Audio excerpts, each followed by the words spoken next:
안녕하십니까. 디딤 영상 시작하겠습니다. 이번 시간에는 개체군에 대해서 살펴보도록 하겠습니다. 성취기준, 학습목표는 개체군의 특성을 설명할 수 있다. 개체군 내 상호작용의 특징과 예를 설명할 수 있다가 되겠습니다. 개체군의 특성, 개체군 내 상호작용의 특징과 예. 안내 질문은 개체군 밀도에 영향을 주는 4가지 요인이 있습니다. 그걸 아시면 좋겠고, 개체군 성장 곡선에 J자형 곡선과 S자형 곡선이 있거든요. 요거 이제 조건에 따라서 이게 달라지는데, 그 환경 수용력, K 값이라고 합니다. 그 의미가 무엇인지 알면 좋겠다. 위에 두 개는 이제 사실적 질문이고, 맨 마지막에 질문이 개념식 질문입니다. 개체군은 단순히 같은 종의 개체들이 모여있는 합이 아니라 개체들 사이의 상호작용을 통해 질서와 협력을 유지하는 시스템이다. 우리 계속 지금까지 생명 시스템에 대해서 쭉 해오고 있습니다. 개체군 내 상호작용 중 하나, 텃세, 순위제, 사회생활. 이거 말고도 리더제, 가족생활이 더 있습니다. 5가지입니다. 우리 교재에 나오는 거는. 이 상호작용이 개체군의 밀도 조절과 생존 전략에 어떻게 영향을 미치는지 설명하시고, 예를 들어 설명해라. 이렇게 되겠네요. 이제 개체군 밀도에 대한 이야기들, 그 다음에 개체군 성장 곡선, S자형, 그 다음에 생존 곡선, I형, 1형, 2형, 3형 이렇게 나옵니다. 그 다음에 주기적 변동, 포식과 피식, 그 다음에 이제 돌말 개체군인데 계절 변화에 따른 변동, 그 다음에 개체군의 상호작용, 5가지가 나와 있습니다. 교과서 가지고 보도록 할게요. 자, 개체군의 특성, 개체군 내 상호작용의 특징과 예. 먼저 개체군이 뭐냐? 개체군 다 알죠? 같은 종의 여러 개체가 모여있어 형성된 생물무리 개체군이다. 개체군 밀도는 개체군이 서식하는 공간의 면적 분의 개체수가 되겠습니다. 그게 개체군의 밀도다. 개체군의 밀도에 영향을 줄 요인은 4가지가 있습니다. 자, 이게 피라미드 개체군이에요. 피라미드 개체군인데 어린 피라미드들이 태어나 출생.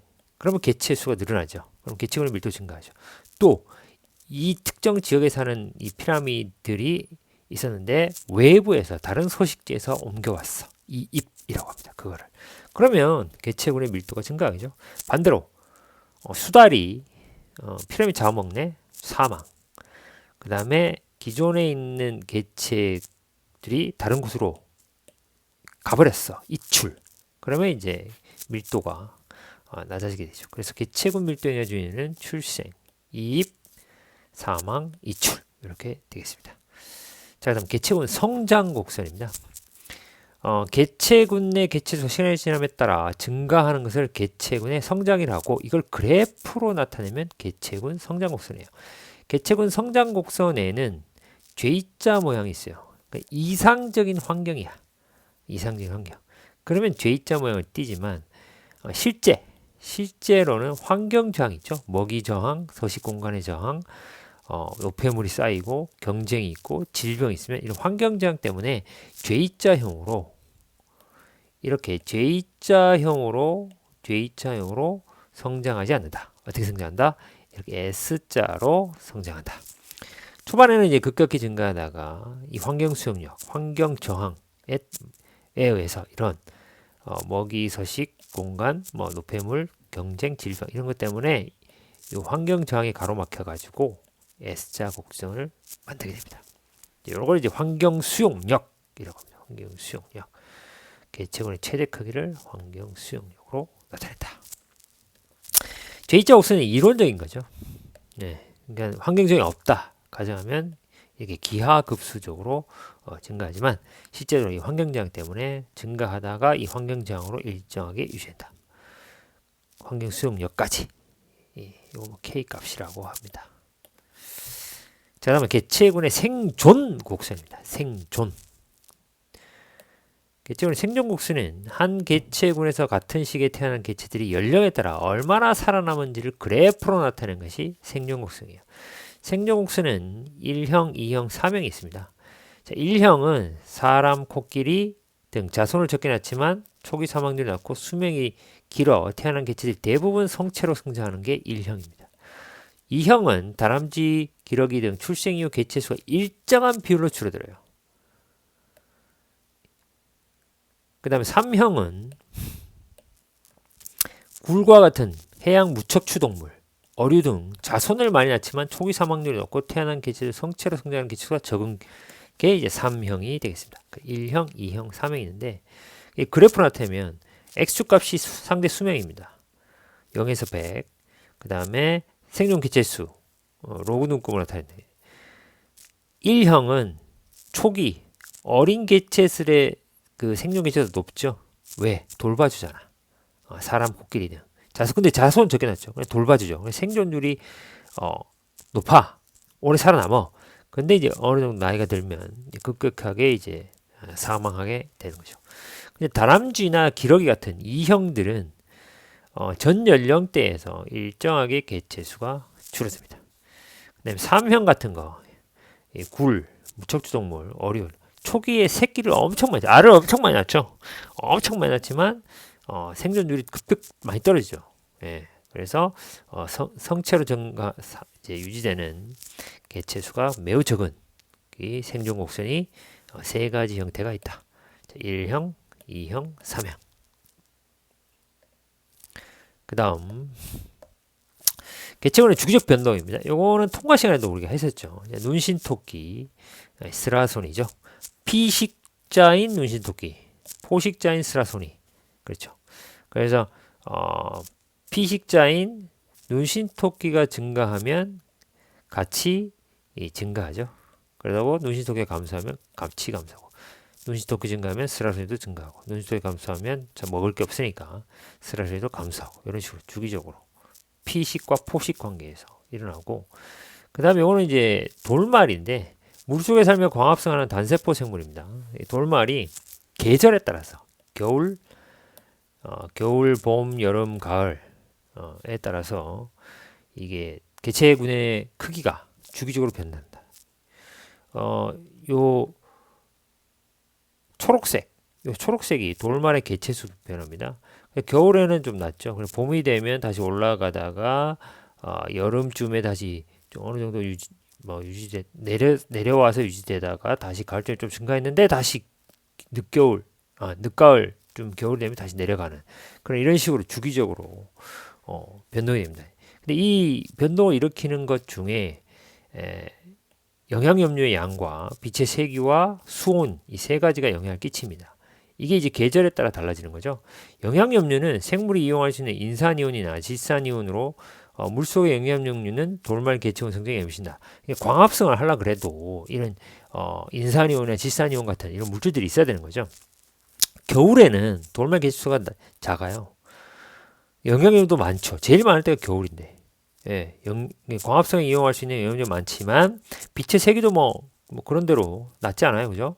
뭐 전체적으로 봤을 때는 좀 낮긴 하지만 그 다음에 수온이 매우 낮죠. 그래서 결과적으로 돌말은 겨울에는 수온 때문에 이제 개체수가 증가할 수가 없는 거죠. 그래서 봄쯤 되면 이제 수온이 어떻게 올라가죠. 수온이 올라가니까 영양염료도 많고 빛의 세기도 어느 정도 조금씩 증가하죠. 증가하니까 개체수도 증가하는 거죠. 그런데 늦봄쯤 되면 개체수가 내려가죠. 왜 내려가요? 영양염료가 막 확 줄어들죠. 빛의 세기와 수온은 올라가지만 광합성에 필요한 영양, 질산이온, 인산이온 이런 영양염료가 없기 때문에 광합성을 못하겠죠. 그러니까 영양분을 못 만들니까 개체수가 줄어든다. 그러다 여름에는 영양염료도 일정하게 어느 정도 유지되는 패턴이 보이고 개체수도 거기에 맞춰서 빛의 세기하고 수온은 굉장히 높지만 영양염 때문에 얘가 개체군이 크기가 증가하지 않는 거죠. 개체수가 증가하지 않게 되는 거죠. 그러다가 이제 다시 영양염료가 증가하잖아요. 영양염료가 증가하니까 그렇죠. 빛의 세기도 수온이나 수온도 빛의 세기도 영양염료도 어느 정도 다 같이 증가하죠. 영양염료는 증가하는데 빛의 세기와 수온은 조금씩 낮아지기 시작하죠. 하지만 개체수는 증가한다. 이 정도 낮아져 가지고는 뭐 수온이 낮아지고 빛의 세기가 낮아져 가지고는 광합성의 즉 개체수의 크기를 감소시키는데 큰 영향이 없다. 그러다가 영향이 좀 떨어지니까 같이 좀 떨어지는데 가을이 되니까 수온이 급격하게 떨어지기 시작하죠. 개체수 같이 개체수도 떨어지게 된다. 이런 식으로 계절에 따라서 수온, 빛의 세기, 영향력 이런 거에 따라서 이제 개체군의 크기가 주기적으로 변한다. 그러면 이제 봄에 이런 돌말의 개체수가 겨울보다 크게 증가하는까지 설명할 수 있겠죠. 계절에 따라 돌말 개체 크게 주기 변화가 얘기할 수 있겠죠.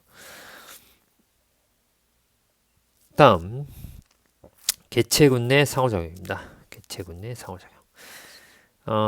개체군의 밀도가 일정 수준 이상으로 증가하면 먹이, 서식 공간 등을 차지하려 이게 환경저항이잖아요. 환경저항.